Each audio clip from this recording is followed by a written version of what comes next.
Hello बच्चों, let's see the question. Match the following list one and list two. देखो यहाँ पे हमें टू लिस्ट गिवन है and we have to match them correctly. A में बोला है अडेप्टिव रेडिएशन एंड यहाँ लिखा है selection of resistance variety due to excessive use of herbicides and pesticides. And B में लिखा है convergent evolution, second is born of four limbs in man and whale. And C divergent evolution, wings of butterfly and bird. And D में लिखा है evolution by anthropogenic action and Darwin finches. देखो अगर हम इन दोनों को करेक्टली मैच करें तो देखो कैसे मैच करेंगे। अगर हम डेफिनेशन देखें अडेप्टिव रेडिएशन की, तो देखो अडेप्टिव रेडिएशन के अंदर होता है कि जो डिफरेंट स्पीशीज होती हैं, ठीक है, डिफरेंट स्पीशीज जो एक पॉइंट से माइग्रेट करती है, ठीक है, अलग अलग एरिया में due to the isolation of geographical, ठीक है, जियोग्राफिकल आइसोलेशन होने की वजह से ये जो स्पीशीज है ये डिफरेंट एरिया के अंदर माइग्रेट कर देती हैं और इसी को कहा जाता है अडेप्टिव रेडिएशन। और अडेप्टिव रेडिएशन जो है वो डार्विन फिंचेस जो है वो अडेप्टिव रेडिएशन का एक अच्छे एग्जाम्पल है। तो डार्विन फिंचेस क्या शो करती हैं? अडेप्टिव रेडिएशन, जो क्या थी इनिशियली, जिनके कॉमन एंसेस्टर सेम होंगे बट वो अलग अलग जियोग्राफिकल आइसोलेशन की वजह से माइग्रेट होगी and they created different species. अब उन दोनों के बीच में जो अलग अलग स्पीशीज बन चुकी हैं, क्योंकि उनकी बीक की साइज में चेंजेस आ गया है, क्योंकि जैसे जैसे हैबिटेट चेंज होगा वो अलग अलग स्पीशीज में फॉर्म हो गई है। तो अडेप्टिव रेडिएशन क्या है? डार्विन की फिंचेस।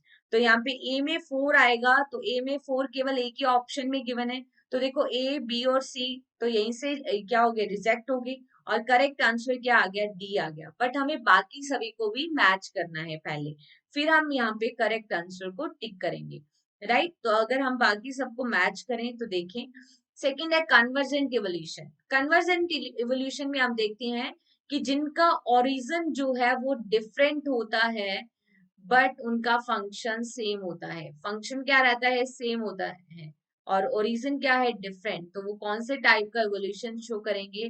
कन्वर्जेंट टाइप का एवोल्यूशन शो करते हैं, ठीक है। जैसे हम बात करें wings of butterfly and bird, bird के पंख और बटरफ्लाई के पंख दोनों उड़ने में मदद करते हैं बट उनका ओरिजिन डिफरेंट है।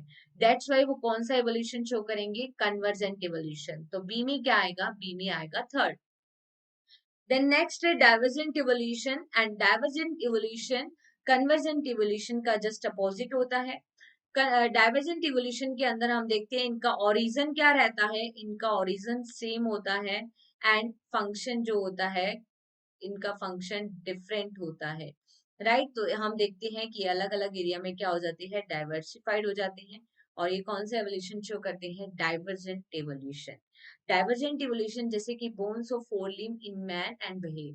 तो देखो man and whale both are the mammal और इनकी जो फोर लिम्स होती हैं, तो फोर लिम्स हम देखते हैं इनके अंदर, जो फोर लिम्स के अंदर बोन्स होती हैं वो सेम होती हैं, तो उनका ओरिजिन जो है वो सेम है और वो कौन से टाइप का एवोल्यूशन शो कर रहे हैं? Divergent evolution. तो सी में क्या आएगा? सेकेंड। देन आता है evolution by anthropogenic action. Anthropogenic का मतलब होते हैं जो कि ह्यूमन एक्टिविटीज के थ्रू होते हैं, ठीक है। तो आर्टिफिशियल टाइप का हो गया क्योंकि ये नेचुरल नहीं है, that is done by the humans. अब देखो सिलेक्शन ऑफ रेजिस्टेंस वेराइटी, ठीक है, अगर हम एक्सेस में हर्बिसाइड पेस्टिसाइड इन सब का यूज कर रहे हैं तो कुछ ऐसी रेजिस्टेंस वेराइटी आ जाती हैं, ठीक है। तो वो किस वजह से हुआ है? Evolution bye anthropogenic action, human की एक्टिविटीज के थ्रू। तो यहाँ पे डी में क्या आएगा? फर्स्ट। तो देखो ए में 4, बी में थर्ड, सी में सेकंड एंड डी में first, that is given in only option 4। So here the finally correct answer is only option D, ठीक है। डी यहाँ पे क्या हो जाएगा? फाइनली करेक्ट आंसर, ठीक है। आपको समझ आ गया होगा ये concept, okay. Best of luck.